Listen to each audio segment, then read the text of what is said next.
No.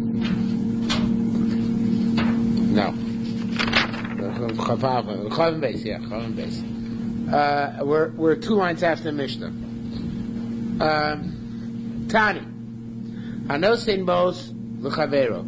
Somebody gave money to his friend. Likach ben Paris, and the money was, tonight's theme is investments. You gave money to your friend to buy fruit with the money. And the Lamachtis are going to get half of the profits. V'amar, the friend says, I didn't invest the money. You gave me money, I invested. As a mutual fund manager, he doesn't do his job. Ain't no love el tiromas, you can only complain. There's no recourse. If he didn't do his job, it's your tough luck. Because you can't prove any loss. There's no demonstrable loss. If you invested your money, you might have lost your money. So therefore, you are of the Greek. You can complain, you can say lashon hara about him, but you can't do more than that. Okay? What if... Actually, that's not that different than the second one, because the issue is you may be right, but the question is what's your remedy? Right, what's your remedy? What relief do you get? That's right. That's basically what it boils down to. That's correct. For what? But that's not the relief. You sue, you get the judgment. So what are you awarded? Yeah, what are you awarded? Right. Yes, no, he didn't invest. No, you can't even prove that you would have gained anything. You can't even prove that you would have made anything if you invested. Can't you get your money back, though? Yeah, you get back your money, but that's it. Yeah, that's you get back. Okay, that's it. No. You get back your money, but that's it. If you know that he bought fruit, he just is lying. Obviously, I raise him you compel him to release the profits. You gave money to your friend to buy fruit, and you're going to split the profits. So one of them wants to sit on the fruit. He wants to hoard them until the price goes up. The other one can protest that. Because general principle throughout Shas is that you make more money if you're constantly investing and reinvesting. Okay, it's not like stocks today where you should sit on them for a long time. Nothing's like stocks today. Right. So then you should constantly turn it over as much as possible. And that's, the more liquid it is, the more money you'll make. However, if it was Erev Shemitah, you can repeat your friend doing so. And I think the pshat is, and Moshe says so differently what I'm about to say, but the pshat is, then, if you hoard them until the middle of Shemitah, for sure the price is going to go up. And it's going to grow up dramatically. So in that case, hoarding is the order of the day. Okay? They bought it in that condition. That was the assumption of Shemitah that that's the way the investment will, the process will follow. If I give my friend money to buy fruits, again, investment, right, to split the profits, Im Omar, if he says, Halcha mana, here's $100, she'eno yochol lamo befrotra. But I don't want to get into the nitty-gritty details of what the exact expenditures are going to be. That's a recipe for ribbis, a raise also. Why is it a raise also? Because in that case, it's much more likely that in overlooking the details, the investor will get back more money than he should. In other words, he's going, whatever losses will be incurred along the way, since no detailed records were kept, it's going to be very hard for the individual who was doing the work with the money to prove, and therefore it's a recipe for ribbis. The only exception for this is that, which is the logical one, is raw peros mokir. We saw that for sure this commodity is going up. It was obvious in the marketplace that these things are going up. So in that case, I raise a mutter, then you can give him the money and say, let's take care of the details later, because in that case, the odds are much greater that there will be a profit, and you don't have to be concerned that the lack of details will lead to some sort of ribbis situation. Okay? So, it's interesting, it's not in the Bible, as far as I know, as far as I recall. I know it's the most chavero. If somebody gives money to his friend, same idea, right? To buy fruit, to split the proceeds, he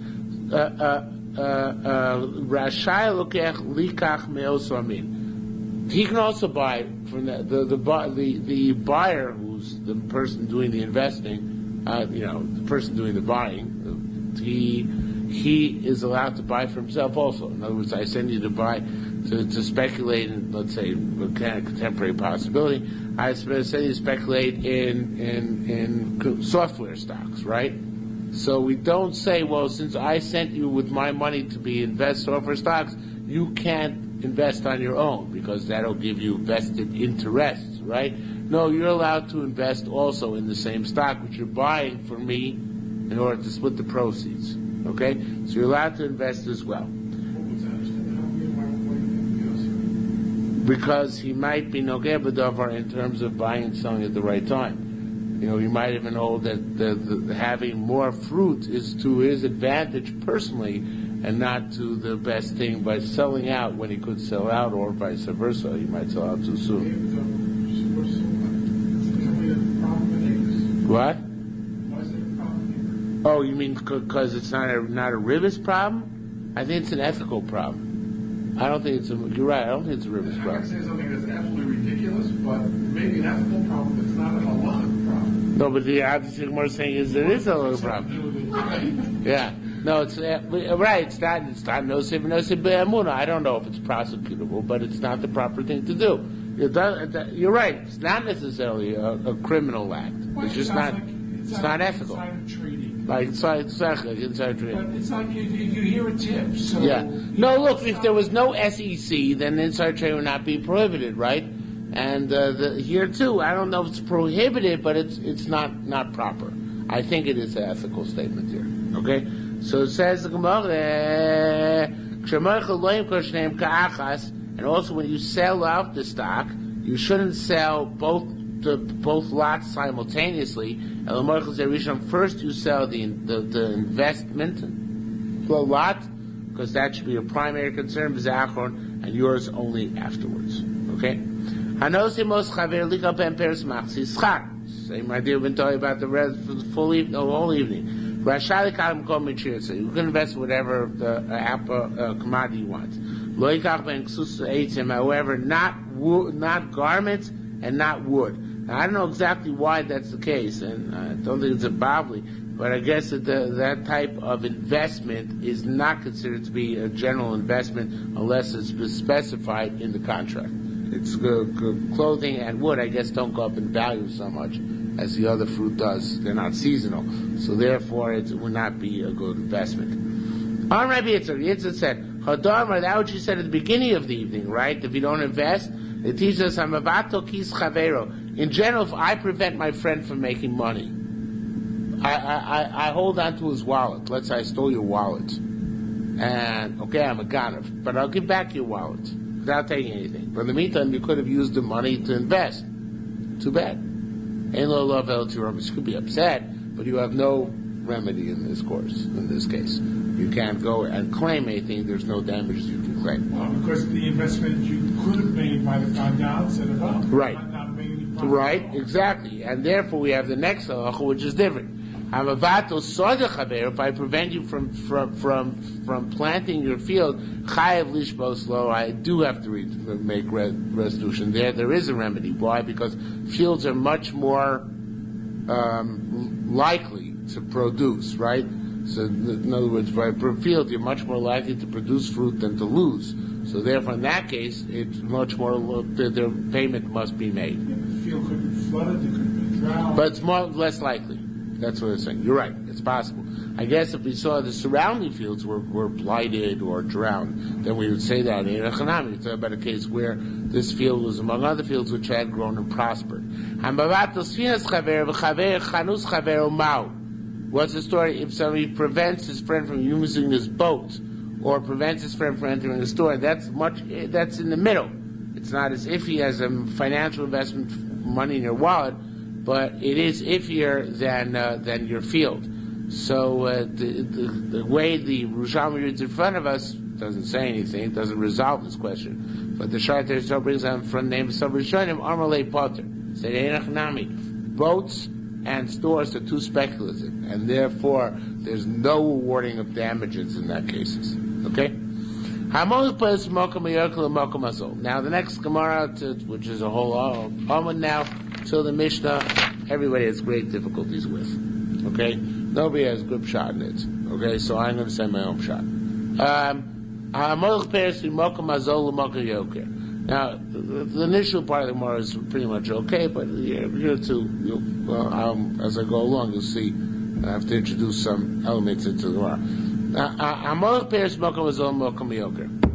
I'm there. This is actually I'm going to go with Lieberman at this point. What's happening is Reuven is carrying fruit to sell in New York. Okay, he's traveling by car to sell fruit in New York. In Cleveland, he meets up with Shimon. Shimon says, "Oh, you're traveling with fruit to sell in New York. I'll tell you what. I need cash right now. Give me the fruits here in Cleveland. I'll sell them in Cleveland, and I'll give you the money you expected to realize in New York. Okay, so he's borrowing the fruit in Cleveland and selling the fruit in Cleveland in order to pay him back when they get to New York. Okay, so this is the opposite. So the Gemara says about this. It's taking him to. Yeah, but we'll see what the issue is. So Mocha Mazoi, say the fruit where it's cheaper. In Chicago, fruit and vegetables are cheaper. Mocha Yoka to New York where it's more expensive. Amar Chavero. His friend said, here it says, he said to his servant, his friend said to him, to namely, Vanino Ischa Kader Shatarais Lamokam Ploini. Give it to me, and I'll give you, when we get to New York, I'll give you payrolls there. If along the way the nosin, everybody switched the gears, so Baliman says we can leave the gears intact, but nosin here doesn't mean the guy who gives the fruit, but the guy who gives the security. In other words, he says, give me the fruits and I'll give you money, I'll give you fruit when we get to so-and-so place. So if the achrayus is on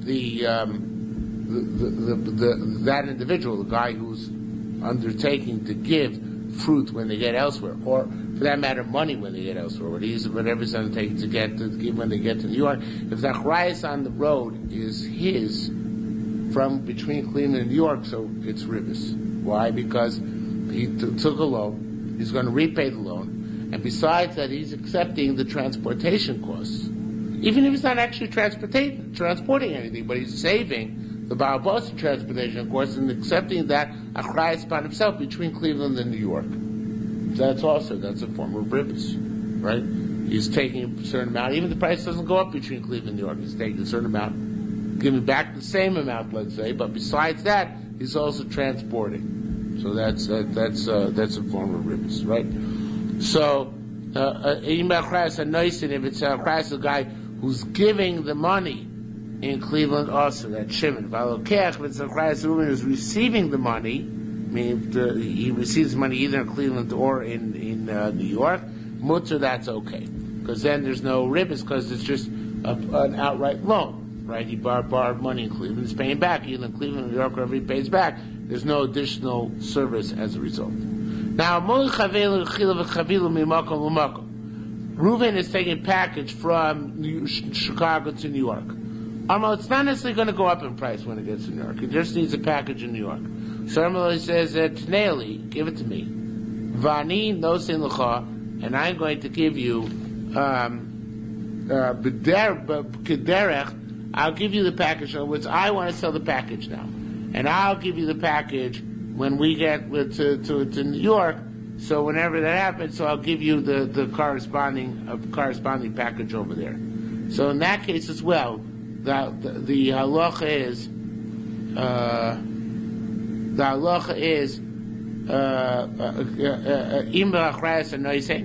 if it's a achrayus of the person who's going to give the chavila back in New York, it's also. If it's an achrayus of the guy who's getting the compensation for his package, mutter, that's okay. Again, because the problem of ribis, because the additional transportation costs which he's saving him. I understand.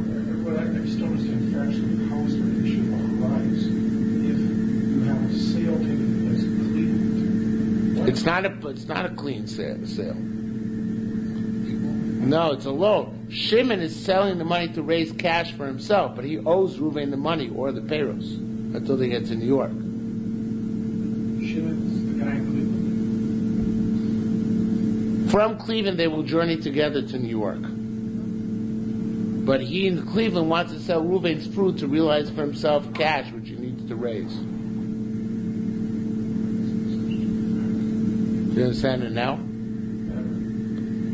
So I was under the impression that he took the commodity, sold it in Cleveland, and had the money right there. You said he became the money. Right. Just took a loan from Reuben. But that was the loan. Well, he took cash from Reuben, didn't he? No, he took fruit from Reuben. So what did he do with the fruit? He sold it Where? in Cleveland. So what achrayus is there? Between Cleveland and New York. Achrayus on what? The money? On either if he gets back fruit, or if he doesn't, on the money, yeah. In other words, in essence, he's accepted by himself the responsibility of transportation, or whatever is in lieu of that fruit from Cleveland to New York. Oh, that's where there's no fruit from Cleveland to New That's right, York. there's no fruit. Whatever it is. It's money. He has cash. Yeah, so that too, if it's his He's achrayus. saving him the transportation costs had Reuben brought the fruit from Chicago directly to New York, so that would have cost him X amount of dollars. So he's saving that cost from Cleveland to New York. So Right. that's what he's saving. Yeah, and that's also being given to him Being given to him. by Shimon to Reuben. He's giving those transportation costs. Yeah, he's not giving it in the sense of pay. He's saving it for him, and it's his achrayus. It's on a loan. He's only transporting this fruit or the money in lieu of the fruit to New York because he owes the guy money. Okay? He's not a co-investor. He owes the guy money. If he doesn't have a achrayus upon himself, he's not a borrower, then he's okay. So he's really, I guess I understood that Shimon was buying the fruit. He's really not buying the fruit. No, Shimon's not buying the He's fruit. buying it. That is no money. He doesn't have the money to buy. Yeah. He needs money. Well, he could buy it on consignment. But he's not doing that either. I don't know, he's just a shower. He's just a shower. He's an agent for Reuben to sell the fruit, takes the money. I'm sorry, I goofed. Here, I'm making you all this up. I goofed the first. I mixed up the first and second case. Let's go back. The first case is the second case. I mixed them up. He wants to take fruit from New York to Chicago, from Chicago to New York, because fruit in Chicago is cheaper, and in New York it's more expensive. Amar Chaver said, you know what? Namely, give it to me. His friend said to him in Chicago itself, he said to him, give it to me. Vani nosin l'cho keder shata nosin l'mokom ploni. And I'll give it back, I'll take them and I'll sell them there, and I'll pay you the same way, whatever you would have made there. So he says, obviously he's hoping he's going to make more money, right? And that he'll pocket the difference. But he says, give them to me, and I'll take them there, and I'll sell them there, and I'll give you the money as if you had gone to New York and sold them. Is that clear? Chicago, let's say apples are 99 cents a pound. In New York, apples are $1.99 a pound. So so Reuben wants to take apples from New York to Chicago to sell in Chicago and make a profit.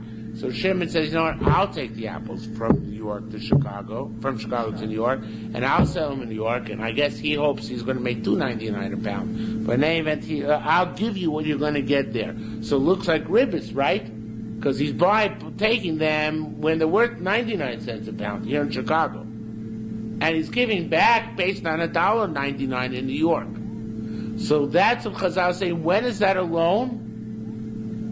That is considered ribbis. Only if the achrayus along the way from Chicago to New York is solely on Shimon, the one who's transporting the fruit. Because then how's it like a loan? When I borrow money, no matter what happens to the money, an act of God, I have to pay you back, right? That all the achrayus is on the borrower. So too, if all the achrayus is on Shimon, who's transporting the fruit, he in essence become a borrower on the fruit, and is going to pay back more in the end. That's a form of ribis. But if the achrayus is by Reuven, he's responsible for any acts of God which happen along the way between Chicago and New York. Then that's not a form of halva, that's not a loan. And therefore, there's no ribis involved. That's how the case works. No? If Reuven went himself and he made a profit of $1 pound profit, so that would be a profit for him. Right. So if he gives it to Shimon, Shimon is his agent, or he's not his agent. Oh, what defines an agent? That's exactly the point. He would be an agent if the achrayus was on Reuven. But since the achrayus is on Shimon, so he's not an agent, but what is he? A borrower. That's exactly the point. The Lord's going to come back to that, as a matter of fact. I think David's right. You could just as he is right. I agree with him. No. But you could just as easily look at these same facts and say, I look at this as a sale, not a loan. We're saying it's also in one case, Butcher in another case. No, it's a sale. No, that's exactly his point too. It can't be a sale either. If Reuven sold Shimon the fruit, then Shimon should just pay the price now. That's what we learned last night. If you pay a lot greater price because you're paying later down the line, that's ribas too. But it's a consignment sale. That's what you're trying. But it's not. Doesn't have the money. It's not. It's not a consignment sale. Yeah, that maybe consignment sale is ribis. No, maybe hanachanami. Well, you're right. Maybe it is consignment sale. Maybe consignment sale is ribis. Who says it's not? Yeah. That's the way you can look at it. Rather than a loan, you can look at it as a consignment sale. Here's, my approval. Okay. Now we'll come to the agency issue. Well, don't worry. We'll come to it in a couple minutes. Now, the case of the chavila, that's the case I got mixed up with. That's the case of New York, Chicago, New York, Cleveland, New York. In other words, I have to transport, Reuven, have to transport from Chicago to New York a package. I need the package in New York. So along the way I'm traveling, I get to Cleveland. So in Cleveland, he says, I meet up with my friend Shimon, and Shimon says to me, I'll tell you what, I'll transport the package for you. Now the truth is he doesn't have in mind to transport the package. What he has in mind to do is sell the package here and buy him another package in New York. Now here, this is a case where this is a case where it's much more, as I said before in the mixed other cases, the case where the ribis is much more subtle. Because here, the price is not going to go up in New York. In the case of the apples, where there's a higher price in New York, it's relatively clear-cut ribis. I'm going to give you back more than the apples were worth here in Chicago. But here, the chavila might be worth the same or less in New York. That doesn't matter. But the fact that I'm willing to be toreach for you in order to either bring up the chavila itself or to buy you a new chavila, that tircha which I'm doing for you is considered to be ribis. And the only way that tircha won't be ribis is if somehow I actually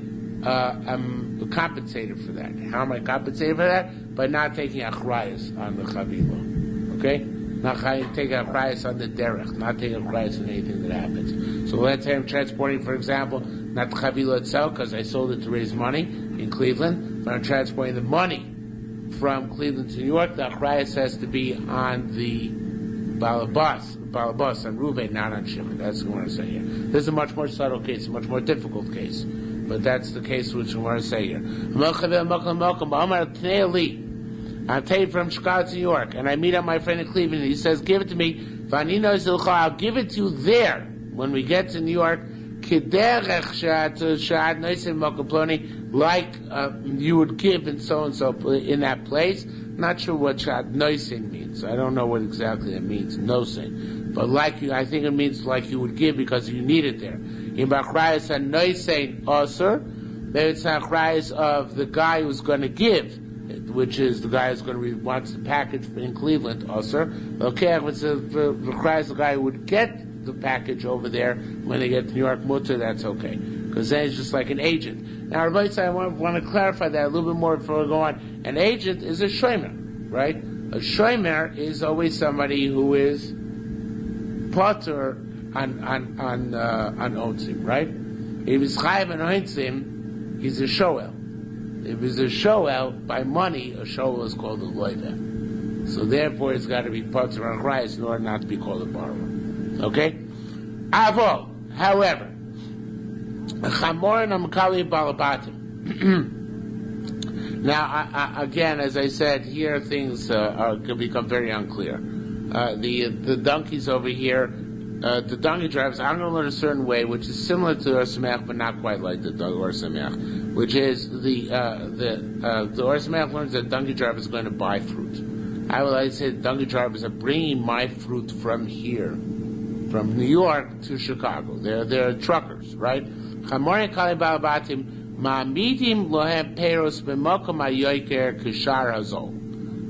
are taking the fruit to New York to sell it, right? In New York, they're going to sell it, but the catch is when they sell it, they're only going to give me the lower price. They'll give me the Chicago price. That's okay. Donkey drivers who take the truckers or donkey drivers or agents who take my fruit from Chicago to New York, sell it there, they realize the profit, because they sell at the higher price. If they give me the lower price based on Chicago price, that's okay. That's not a form of business. Oh, that's the question. Who has to have price? So it says the Gemara, Rabbi Yehuda bar Pazi, and the Shaita Yisrael says vein choshushim, right? It's okay. And lichora it means even if the chamorim accept upon themselves the chayes, which is, of course, is difficult. If they accept upon themselves a price, they should be borrowers, and the transportation which they do should be considered to be a form of ribis, right? According to the second, the more subtle case, right? In the first case, there's got to be an actual profit, right? It's got to be 99 cents in New York, in Chicago, $1.99 in New York, and they're going to pay me the $1.99 price. But here, it's 99 cents in Chicago. $1.99 in New York, they're still only going to give me 99 cents. But still, when I ask, according to that second Chavila case, it should be ribis because they have the achrayus by themselves and they're transporting it as part of the achrayus by themselves. So it's true, they'll gain too. Everybody gains. But everybody gains is also a form of ribis, right? If I gain and he gains, but it's not set up as an investment, but as a loan, then that's ribis. That's awesome. So it says, Rabbi Yehuda ben Pazi feels, Bar Pazi Omer says, Ad Mokum Shadak L'Levo says, long haul transportation would be forbidden. I'm not sure exactly how it distinguishes. The Gemara itself is going to ask later on. Because long haul transportation would be forbidden. It's too much of a favor, too much of a service, that would be ribis. But anywhere the donkey drivers could go on the same day, Derech Yoim Echad, is not considered to be significant transportation, and that's absorbed in the price of doing business. It's not considered to be additional ribis above and beyond. Somehow, I don't know exactly why. This profit that donkey drivers are making, can't they say that's necessary? They got to feed the donkey, it's lodging, and in other words, they have expenses in this transportation. That's true, but why is that entitled them to give ribis to the Baal Boss? They're not giving ribis. They are. They're transporting his food for free. Okay? I mean, we're assuming that that's the case over here. Right? They're transported from his perspective for free. Yet he's still only getting the Chicago price. He's not getting the price. So what? But for some reason, I guess in Chicago, it's much harder to sell. They're obviously doing it a favor. Otherwise, it would not have sold in Chicago. Obviously, there's some reason why it's going to New York. So it says, Maravuna says, no Nasser Shlucho. Ravuna says, they're agents. And since they're agents, there's no issue of ribis. No matter how far they go. Doesn't matter 1 day, 2 days, 3 days, 3 weeks. It doesn't matter. Says the Gemara. Commenting on both cases or just this case, the Chamorim. No. Only the case because Chamorim's case, which you said is mutter. So says the Gemara.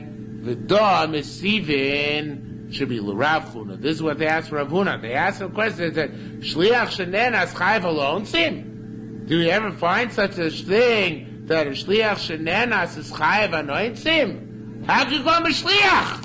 He's chayav achrayus. There's no such thing as a shliach who's chayav and achrayus. Where did you ever find such a concept? You can't call this guy a shliach. The Gilin Ephraim takes out the word shenan as patzot because it's redundant. You can learn it, but in any event, it's not necessary. Says more a very cryptic answer. Says more no. Lo pami maser shomachim lios kushoyel. Sometimes can't a shomer chinam make himself stipulate that he's liable like a shoel. So too here the agents stipulated upon themselves additional liabilities. In other words, they're going to be chayav more. In other words, even for onsim, which of course is very strange. Obviously, we're not finished with this yet. What does that mean? The fact that they're chayav more onsim. Yes, they could stipulate that, but an agent would stipulate it to be liable for onsim. That should be a borrower. So it says the Gemara. And now the Gemara asks another question. V'atani Rabbi Yosha, Kishem, and this is a question Rabbi Yehuda Bar Pazi. Kishem shechai b'kulach kach chai b'miktsasa. This is really something which is not really relevant to here. The Escorial has this Gemara later on in Chav Beis Amud Aleph, and Lieberman says really not tried here altogether. But what basically the way the Gilin Ephraim interprets on the bottom, which I think is correct, he says, what difference does it make if they're achroi on part of the way, or 1 day, or achroi on 2 days, or a week? It's just like you're chayav on the entire thing in achrayas. If you're going for 3 weeks from Chicago to New York, so it's a 1 day achrayas. It also should be also. What difference qualitatively does it make if you only accept by yourself achrayas of mahalach derech yom echad, you accept by yourself achrayas of 1,000 miles? So that's a question Rabbi Yehuda Bar Pazi specifically. So says the Gemara, okay, but Maikadun Maisa, what is the what's the story? Why can they bring it? Maisa means here, why can they bring it? What is the heter? So says the Gemara, Tamon Mishayin Kashar Yerker, Bramhach Mishayin Kashar Azol. He says, in the first case, in the case which is also is Einachanami, is really what you were expecting would be the answer all along. The case also is only a case where you pay at a higher price. If you give the guy the same price he could have gotten at home, then it's not considered to be. I guess it must be easier, as I said before, to sell in New York. But if you give the guy the same price he could have gotten home, even if you accept upon yourself the achrayus haderech, that's not considered to be ribbis. So it's interesting. I don't know why not. Look at the Gilin in front of the bottom. It's very cute what he says. He says the Tamo Mishal is the end of the first column. Tamo Mishayin Kashar Yoker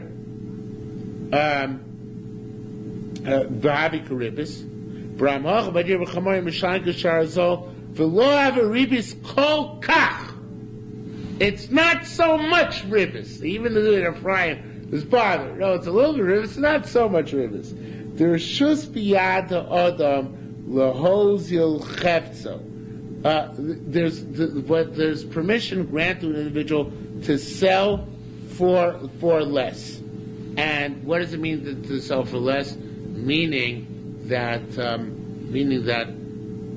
actually the seller is sustaining a loss as well. The Baal Boss, I should say, is sustaining a loss. Why? Because had he taken it personally to New York, he would have made $1.99 an apple, right? And so then they're only giving him 99 cents an apple. So therefore, in essence, there's a compromise here. It's not really ribis because each side loses. The Chamorim lose in that they're doing the transportation essentially for free.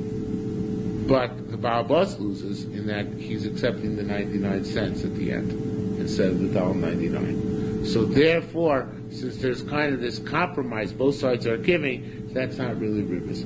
Now the Gilin Ephraim says only answer according to Rabbi Yeshua says it's 1 day's journey. But it makes no difference, I think. It makes no difference. Now, if you look at it this way, that each side is giving in a little bit, and the Baal Bus is also losing out here, because he's accepting the price as the Shara Azol, and he could have gotten the Shara Yoker. So it's true, in the net, in the net, he's gained from the Chamor, right? Because he didn't have to transport itself, and he gets the price but he gets the price on them. So he gets transportation plus the price. But he did lose from the other perspective, which is that had he gone himself, he would have gone $1.99 himself. So therefore, since that's the case, it's not considered to be a form of ribis. Okay? Even if they accept upon themselves achrayas. So in essence, this is an interesting case.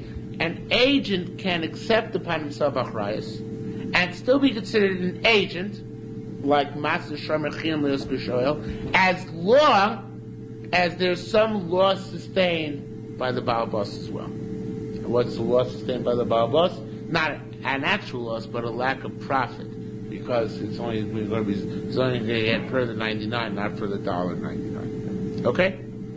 This is all my Pshat Gemara. Yeah, that's okay. What I was trying to ask. Yeah, I think it's very logical. I don't think it's I think it makes sense. Okay? It's going to come up again in a few minutes. Shami part of a chamor b'chol davar shedarko lasos lechol.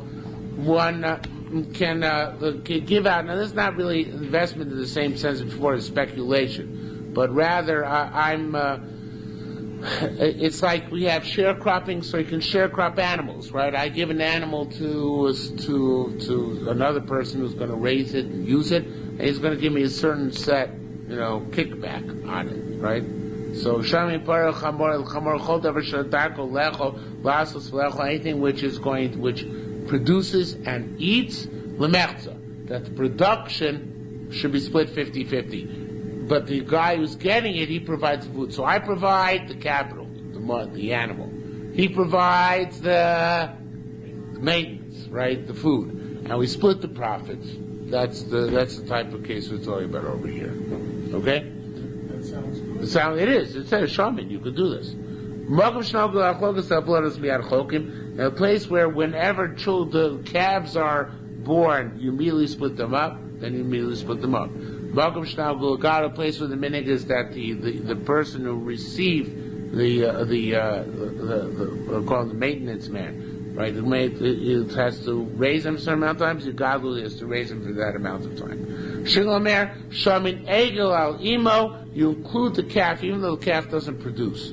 You include the calf in the investment on the mother. B'sayich, a young donkey imo with its mother.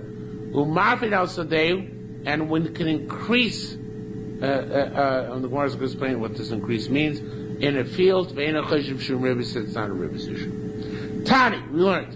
Who shamu adam mechavero behema. A person takes an animal on his friend in this kind of arrangement, on the condition that he, the person the maintenance guy, is going to give vlad echad, one calf, the giza achas, and one shearing lashana each year. That's an acceptable transaction. Tiny golos, an egg, on the basis of Sarah Bates and Chosh, acceptable transaction.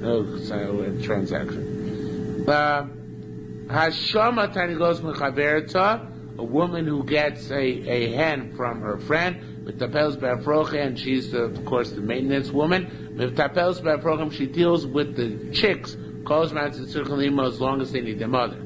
If she gets a sheep, then she has to deal with the child. 30 days. If a gasa, a large animal, 50 days. Rabbi Yosef says on contrary.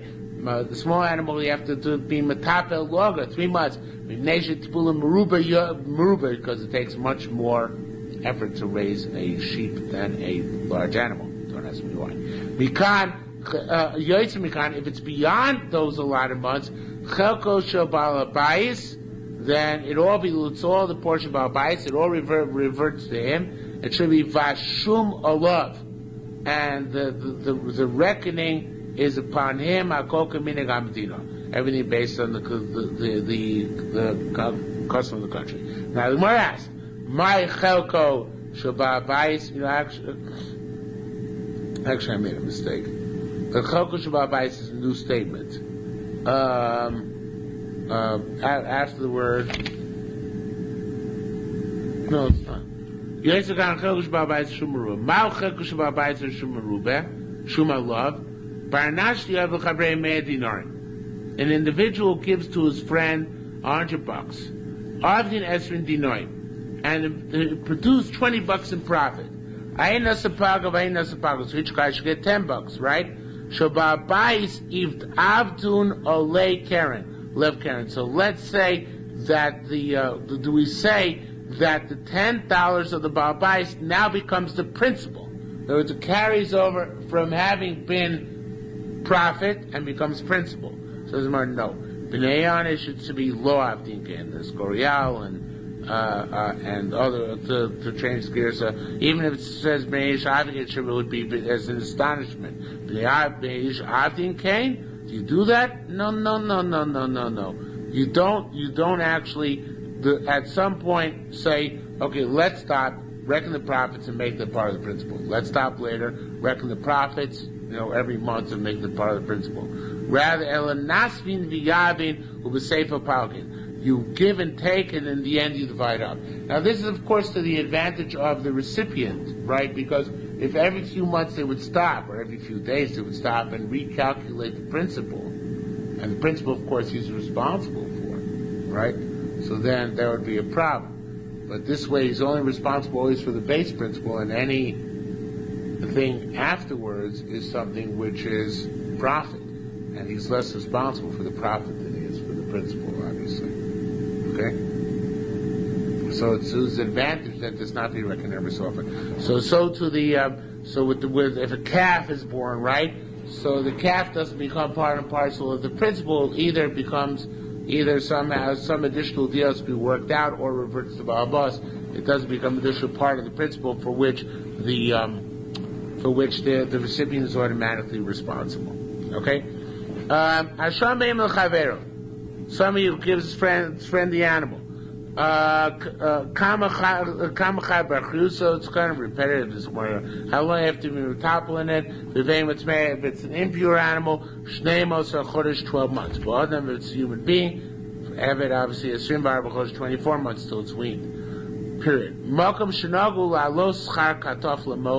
Where there's the Federal Express charge mentions yesterday is Federal Express charges for the transportation of money and for wiring the money to the recipient. So the Baal Bus has to pay the wire charge. Also, it should be schar behema lamos if there's a transportation charge for the animal. Ma'alin, then the person who's giving the animal has to pay for that as well. Whatever he has to pay is the minhag medina. This whole itinerary of time, is that from Svara? Yeah, it's from Svara. It's not Xerisco, so it's for your Svara. Like by human beings, so human being is weaned, because usually it's at 24 months. You know this about the principle of the promise, it reminds you like a... Now, what he's saying is that in a case where Rosh our Mishnah said that you give the ego with the mother and the young donkey with its mother as well. So Shimon says even if normally there's a transportation charge for whatever it is for up here it says for money, but obviously we're talking about for the animals. So nevertheless, this is considered to be absorbed in the price, which not the price, it's in the contract on the mother. It says you don't need a separate contract on the delivery charges and such like for the calf. You conclude that in the contract with the mother, because mother and calf come together. Okay, it's a simple Ba'abatish thing. Hasham be'imam mechavero. Somebody who the same again. This arrangement, how long does he have to keep the arrangement keep going? So we're talking about godros, animals which are penned in, 12 months, ba'asonos, by donkeys, 24 months. What if he wants to stop in the middle? Now, who would want to stop in the middle? The giver. The guy who gave the animal. He found himself a better deal. He wants to stop in the middle. Can't do it. The contract's binding. We continue to maintain this arrangement. If it's after the allotted time, even though you continue with the arrangement for a while, nevertheless, in Shamalo, we don't force the arrangement to continue. Lo dome. Now, why, however, do we force him to continue to the end of the arranged time? Because lodoma tipo shana achas to stay shine. The first year is much more labor intensive for the maintenance guy. The second year is much less labor intensive, right? So therefore, he only realizes his true profits in the second year. So if the first guy wants to break it out the first year, no, we don't let him do so. Okay? Somebody gives his friend an animal in this investment relationship. It's never less than 12 months. Mesa bekusio. Now, what if the animal given dies as a result of negligence? This guy's a showman. The animal dies negligent. So you'll have kusio is negligence. Pesha. They are made for pesha. Pesha. Some have gears of busya here on the bottom, but it's Aramaic for negligence. So Mesa bekusio died out of negligence. The animal. You have kula. You give the full amount. The lo bekusio, if it died without negligence, you have power can only give half the amount. Ketzah. Now, I'm not good at arithmetic, as you know, and I don't really fully understand the next Gemara, but those of you who are big Bekim in arithmetic, I don't see any here tonight. For those of you big Bekim in arithmetic, will understand the next Gemara very well. Ketzah. Shama b'mana. Initially, when the investment was made, it was $100. Where the animal was worth $100. V'yishbicha, then it went up. B'shama time the animals were $200. Meiskusi, if it died as a result of negligence, so then Yoav, how much does the guy have to pay the recipient? Full amount. What's the full amount? Which is 200. Because he died when he was worth 200. That's the trick. No, not 200. No, not 100. I saw a shiur. I couldn't figure out what shiur is. It's 150. Because he owned 50. That's the idea of investment, 50-50 investment. While investment is in force, he has 50% share. So what's 100% of what he has to owes the other guy? That's what they each owe. Whether you do $50 worth of a cow, and it was without another $100 each. Went them another $50 each. So he owes it. $150. He should only have So that's the chiddush of our Gemara. He owes 150. He has to pay the full value of the animal. Because since you were posheya, you have to pay the full value. You only retain your initial stake. Yeah, the full value of the animal at what time? At the initial? Now! At the end. At the At end. the end, it's worth 200. Minus his 50. 200 minus your 50. Right. It sounds to me arbitrary too. I don't understand it, but that's what it says here. If you didn't like that, you're not even going to like the next case even worse. The lobakusia, if it died on it, there was no pshia. You have chamishim zuz, so all you give the other guy is what? His initial stake. What was his initial stake? $50. Right. So intentionally, you have to give him the full profits plus the original stake. If you died unintentionally, give him just the original stake. This is obviously not the heavy math. No, heavy math is the next one. The next one is now. What if originally it was worth $100, and then it went down a price? It's worth $50. Now, bear in mind, since it's a true investment, they have to share in the losses just like the profits, right? So now, what happens? Mesa bekusya, if it dies as a result of negligence, Yoav Shlosher Zav has to pay 75. That's what I don't understand. Why does it have to pay 75? Each one owns $25 share because it's only worth 50 now. Yeah. Oh, so he's paying 25 plus the full value. plus the full loss. Yeah. He's paying the full 50 loss plus the 25 the other guy shares. Very good. Okay, to revert to absolute reversal. It's consistent. I couldn't follow that. Okay, so the low bekusya, it was without negligence. You have chamishim zuz that he simply gives the 50. He gives the $50. That too. No, but then it should be 25. Yeah. It should be 25. Because it's half the value. Yeah, the card should be 25. Low bekusya. See, that's probably what threw me off. So then it should be, low bekusya should be, the card should be 50. 25. Exactly. Enjoy, but Okay. you don't want to. But I fit? A Johnny Cochran would never work on Yerushalmi. If the glove doesn't fit, you must stretch it. Okay. Now this is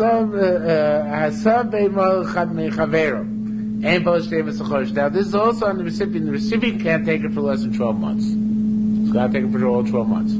Also, if he has it all summer when it doesn't eat that much and does a lot of work. Now the recipient wants to sell it in the winter. No. He's got to feed it all winter. Even though it's not going to produce, it needs more. Vice versa. If the seller wants to cause problems, the investor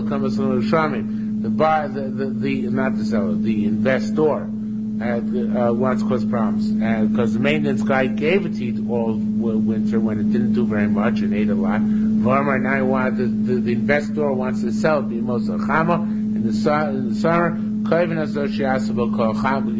We know we compel him to leave it there to produce for the person who was maintaining it all of the summer. Tani. New case, top of Chab Beis Mav. Rishin Gami Omer, Mafin al Sadeyu Bein Achosh Shum Ribis. That's a call for a mission. What does that mean? Mafin means to increase the fruitfulness. So Kate said it's like this. Kibali Menu Basar Kurin Chitim. A sharecropper said to receive the field at the price of 10 bushels of grain a year. Amalo, so the sharecropper says, Tainly so echad. I tell you what, give me a certain amount of money. If I need I'll give you 12 instead of 10. That's mutter. It's not ribis. Now, in other words, what he was supposed to give the 10 kurin throughout the year, one a month, let's say, for 10 months. So he says, I'll give you. If you give me $1, I'll give you 12 later on. So it looks like ribis, but it's not ribis because a field can't produce more if it's worked more diligently. So therefore, we look at it as a proportional increase in the value, in the productivity of the field, not as a loan, right?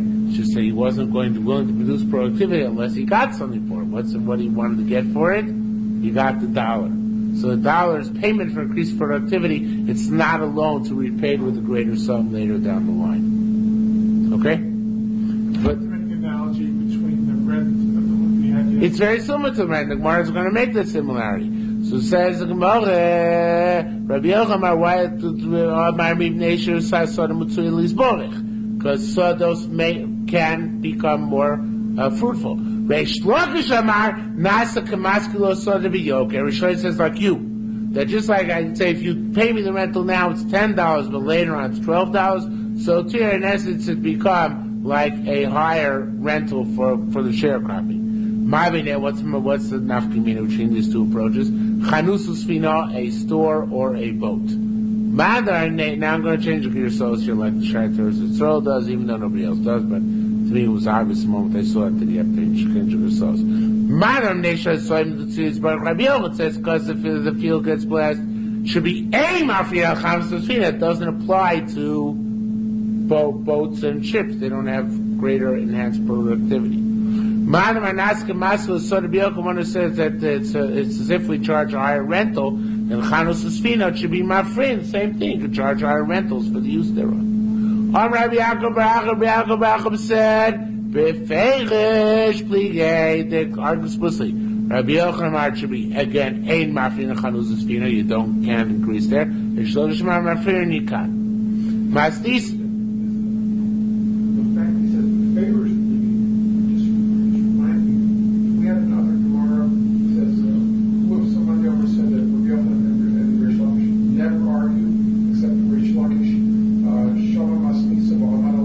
Yeah, something like that, right? We had it. He's going to bavorn that. He's going to preclude that perspective. That's interesting. Yeah, you're right. Masis b'sai Reish Lakish, and should be Masis b'sai Rabbi Yochanan argues Reish Lakish. Ein mafel chanus lasfina. You cannot claim increased productivity on a store and a boat. Anything which does not produce inherently, right? The gufo means that there's a certain productivity which can be enhanced by greater fertilizer, greater work. Well, it's not karka. Right. That's exactly what you're saying. Okay, Emakavit, some barzo meets road. Some barzo is normally a concept by Ksuba, but here is the primary concept. Some barzo is where there's an absolute guarantee, ironclad guarantee, you're going to give back the same thing you got. That's ribis. Okay? Emakavit, some barzo meets some neshu ribis, because you're going to give him back his principal for sure, ironclad, and whatever profits you make to boot. Emakavit, some barzo menakum, but of course from a go you can. Below you can borrow for them, and lend them beribis. So to get Toshav, even though it's Mekabel Shemitz B'nei Noach, Malvo Yisrael Moisav Shel Akum, same idea. Malvo Yisrael Moisav Shel Akum, Midas Akum. A goy can lend, a Jew can lend the goy's money with the goy's active acquiescence. Of Lomidas, but not for Yisrael's acquiescence. So in other words, let's say a Jew works in a Goyish bank. He's a loan officer. That's okay because he is working out Da'asa Akum with the Akum's money. Okay? Ezu Tzom Barza. What is Tzom Barza? There were 100 sheep in front of him. Amalos, he says, Haren Asiyas Olecha B'mer Shel Zov.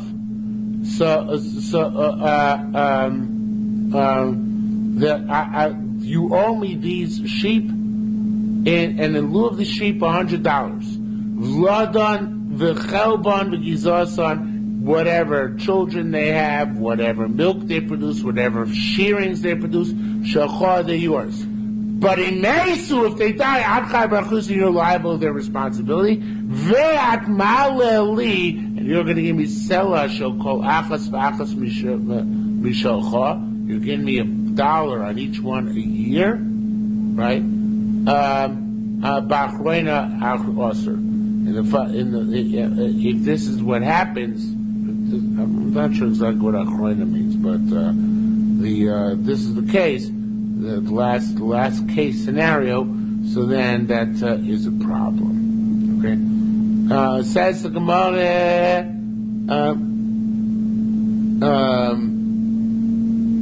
Rabbi Yirmiyah asked, Amon Atmar, over there he said, this is in Bechoros. In Bechoros is halacha that Tzom Barzel, Larishon, the Tzom Barzel belonged to the original owner. That's by Goyim. The halacha is, if the Goyim own the mothers, by cattle and sheep, and they give birth, so then the firstborn are parted from Chorah, right?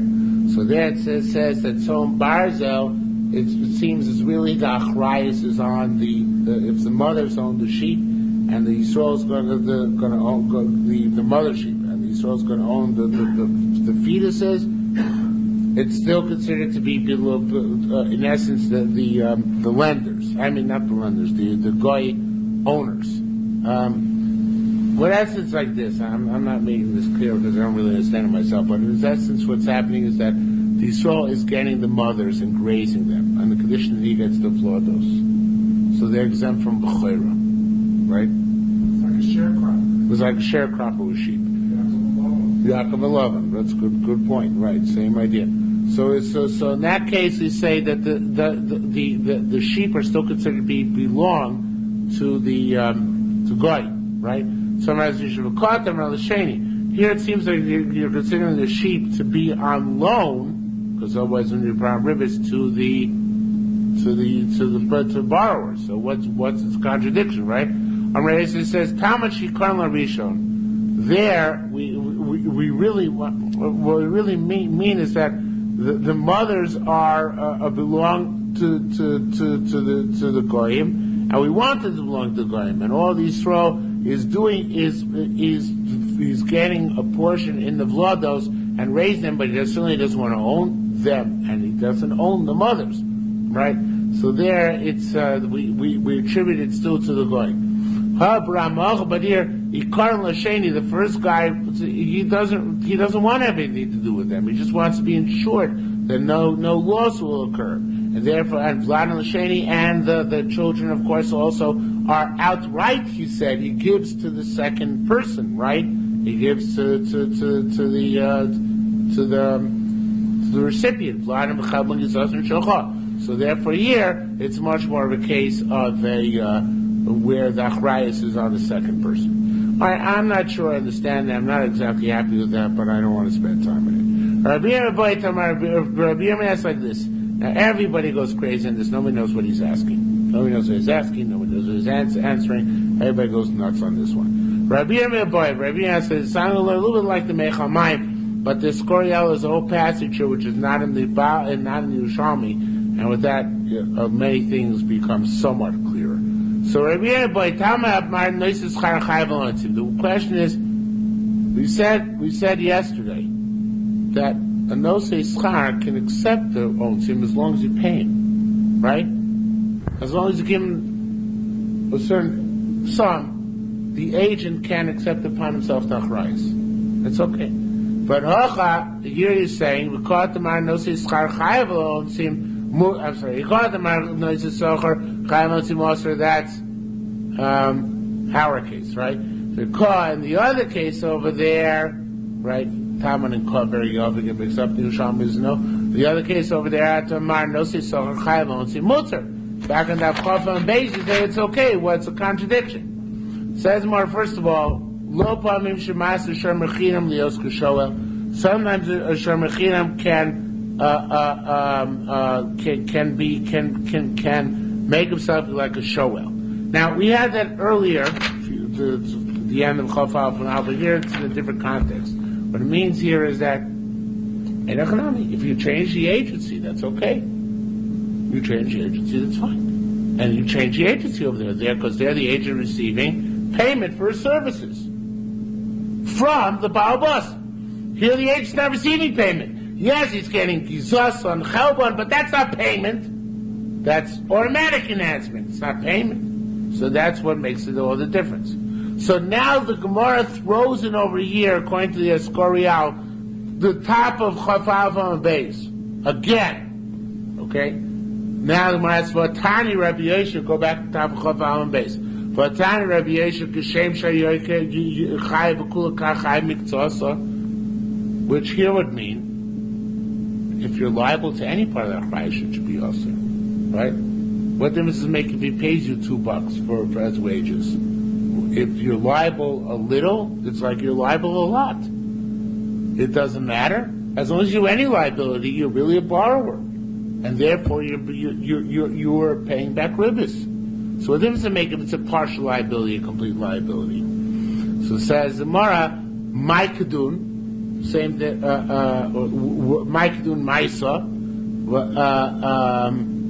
So Maikadun Maisa. Over there, I translate Maikadun Maisa on the top of 42 as what allows him to bring it. But here I'm going to translate Maisa differently. Translate Maisa as death. What's the difference? A case of death. What's the difference? A case of death.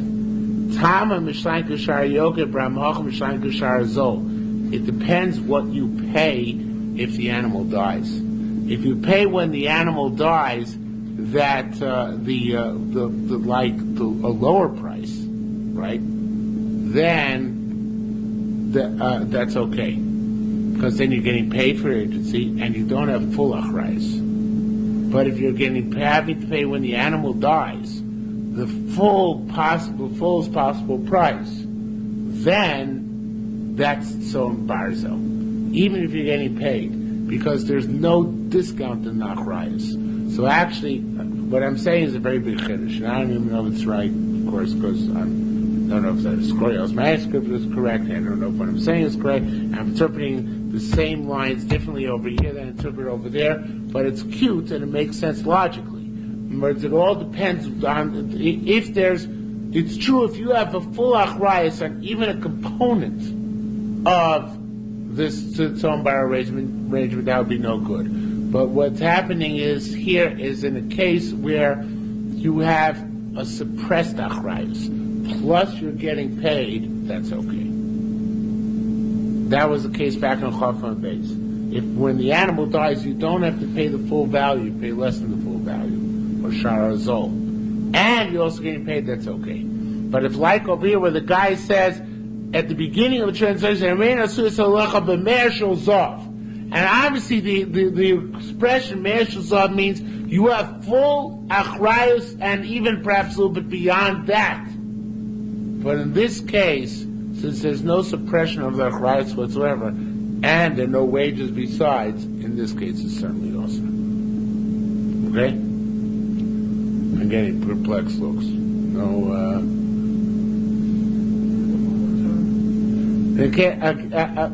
The weakness of my argument is you translating the same words that you have up here differently over here. But I could get around that by saying that perhaps the was slightly different, but the got steamrolled in the process. But what I'm saying is like this. The question is, how come on Chaf and Beis, where I give the agent a couple of dollars, it's okay that he's Makabel Achrayus? And here, it's not okay that he's being Makabel Achrayus. Right? What difference does it make? So the Gemara wants to say, well, the difference is that payment. But it says, but that's not a sufficient payment, because if you're Achroy on part of it, it's if you're Achroy on all of it. Right? So what difference does it make that he's getting paid for his labor? But on the Achrayus issue, it's both the partial Achrayus that he has, minus the little salary he's getting, is the full Achrayus. So therefore it should be also, if it's also, it should be also over there. Now that we're saying the difference is when it dies. What do you have to pay? The Enachrami over there, it's suppressed achrayus. You don't pay the full value when it dies. You pay kashar hazol. I don't know what shar hazol is, but you pay less. But over here, the achrayus you pay is complete. And that's the stress in the Gemara and the language of Harena Sisal B'Meir Shel Zov. I want from you full and total insurance. You know what the difference in being halacha, perhaps? The difference between, in secular law, similar difference between replacement cost and cost with depreciation. This Tzom Barzel is like full replacement cost. What it's over there, the Gemara is saying, is taka not full replacement cost. It would have to be depreciation. So if you have a case of what makes a mutter, if the achrayus is only at the level of after depreciation, plus there's payment for the tircha, that's what makes the investment okay, even if there is a kabbalah sign. But in a case where the achrayus is at replacement cost, then that's not okay. That's not a case where the kabbalah sign is okay. And l'maisa, when we say tzom barzel in the ksuvas, right now when we talk about ksuva, tzom barzel. There, it's at full replacement cost. Whatever the cost was at the time the woman entered the marriage, that's frozen for the eternity of the marriage. That's what a classic Tzom Barzel is, and that's why this Tzom Barzel is awesome. But so it was back over there was not Tzom Barzel. Yes, you were Chai B'Otzim, but only owns him at the Shara Zol, at the depreciated cost, not at the full cost. That limited liability, plus the fact that you're getting paid, makes that a form of agency investment and not a form of ribis. So in the Ksuba, why isn't that considered ribis for the Tzom Barzel, the woman? It should be Tzom Barzel. It should be ribis. I guess the Chazal are matter there. What? It's for her benefit. No, it's not it's because it's the Rabbanan. But since the ribis is not the Raisa, so therefore Rabbanan were. But theoretically, it should be the same thing. But I'm trying to think who actually gets. I don't know if it's true of their bill, because how would there be ribis? First of all, it's only ribis if the ksuva is ever paid up, right? So it's sarecha b'ribis, which going to be as mutter. But you're saying that she's loaning him the tzom barzel. She's getting back the tzom barzel. And in the meantime, she's having the benefit of being married to him and being supported by him. And he's getting the benefit of having the... But that's okay, he's the agent. He's the one who's paying ribis. Because he's going to get the dowry and use it. Right, so over the term of the marriage, it's a form of ribis. If you assume marriage is good for women. So they're getting the property back at the end of the marriage, plus they were married in the interim. And Chazal allowed that one. Okay, let's just get down to base. If a loving man of Mavinos of ribis, by Goyim, you can borrow and loan baribis. Rabbi Omer, Toishav Amr Be'Eved Ivri. It says Ger Toishav in the concept of Eved Ivri. So any of them, I don't know what it means by Eved Ivri, because A ger toisha can't own an eved ivri, can't be sold as an eved ivri, so therefore he can't own an eved ivri.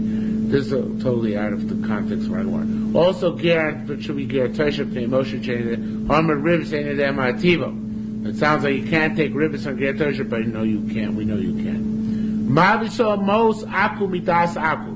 A Jew, we said, can loan the money of a goy with the goy's intent of lomidaso, but not on the not with the Jew's intent. Yisrael shalava me'aku. Okay, a Jew who borrowed money from a goy, ubika shalzim and wants to give it back to the goy with ribbis. Amal Yisrael achis. No, Yisrael says, namely, given to me. Vani noisen keder shad noisen lo, and I'll give him the way you would have to give him. Also, that's forbidden, because in essence, this Yisrael is now taking the loan off the back of the first Yisrael and paying ribbis because of the first Yisrael. That's a form. That's ribbis. It's a fascinating case. A goy loans Reuven $100 on the condition that Reuven gives the goy back $120. Shimon comes along and says, give me the $100, and I'll give the goy $120. It's awesome. Because in essence, Shimon borrowed from Reuven $100, and it's paying back to Reuven $120 because it's all going to Reuven. Even if Shimon pays directly to the goy, because Reuven was the monkey in the middle here, so therefore it remains forbidden because it's an illusion. It looks to you like Shimon is paying the goy directly back, but Shimon never had a relationship with the goy. The goy never loaned Shimon any money. The goy wants the money back from Reuven, right? He might accept it back from Shimon because what does he care as long as he gets the money? But in essence, the lender to Shimon is Reuven, and the person who's getting paid back, even if he doesn't get the money in his hand, is Reuven. So therefore, it's also. No, you don't like it? It doesn't make sense because why? The middleman is not making any money out of it. Whoever sure he is. Why? He's giving. He loaned Shimon 100, just gave back 120. I thought the goy loaned. Goy loaned Reuven. Reuven loaned Shimon. The goy loaned Reuven 100 and expects back 120. In the meantime, Shimon comes and borrows the 100 from Reuven and gives back the 120 directly to the goy. So we're saying that's an illusion. Even though he's giving it back to the goy, he's really giving it back to Reuven, and Reuven's giving it back to the goy. Okay, so even though it just passes through his hands. Even though it didn't even pass through the hands of Reuven, right? You know what this is like? This is like the classic case of a credit card. If I use your credit card, I can't pay the finance charges. This is my same case. I use your credit card, I can't pay the finance charges. Hi, I'm paying the finance charges directly to the bank. It doesn't matter because really I borrowed the money from you. The bank the credit card company doesn't know about me. They know about you. And therefore my payment really has to be back to you. Even if I pay the credit card to company directly, I'm really paying you and you're paying the credit card company. So my transaction with you and I am really borrowing money and giving it back to you with ribbis. Okay? So that's halacha l'maisa. So it says, except, if you made an agreement with the goy that the loan should transfer to Shimon, that's okay. Now here the Escort has in manuscript, I'm going to say, the goy's got to actually stand there, you need his physical presence. It's not enough to make an agreement, you have to have a physical presence. Now the opposite case is true as well, and we'll stop after this case. Akum shalava mitzvah, a goy who borrowed from a Jew. And he wants to give it back to goy borrowed from a Jew with interest, right? So the goy borrowed from a Jew and has to pay him back interest. Because so we're prepared to give it back. So another Yisrael comes to the goy, right? And says to the goy, in other words, Reuven loaned money to John. John at Ribbis. John is about to give back the money, but Shimon comes and says to John, no, you loan me the $100 and I'll give Reuven back the $120. This is the converse, right? So it's okay. It's okay. Because in essence, even though there's a kula. sounds like this. But it's not! Come on! Reuben loaned John the $100. John is supposed to give back $120. So it's true that Shimon actually ends up giving Reuben the $120. But that's also an illusion. Because the extra $20 came from John, not from... No, the extra $20 came from Shimon. But it's two different transactions. Even though it looks to you like one transaction, because Shimon paid directly to the guy. To Reuben. And it didn't go to the guy when he repaid. But it is two separate transactions, because the guy never had anything to the first Yisrael, never had anything to do with the second Yisrael. He made the agreement with the guy. He expected back from the guy. So the second Yisrael decides to pay back. That's nice, but I never had agreement with him, so it's not a full ribbis me Yisrael. My ribbis coming from the guy. That's his cheshbon with Shimon's cheshbon with John. Except here we have the chum in the opposite direction. If John brought in Reuben and said, Reuben, here's Shimon, I'm butting out of this, then it's Taka Osir, because that makes it direct. And here too, has to be that he's standing there in the place and literally taking over. Okay. Yes.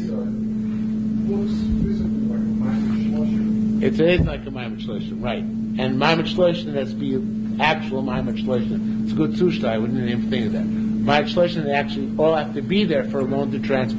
So that's what he's saying, right, basically.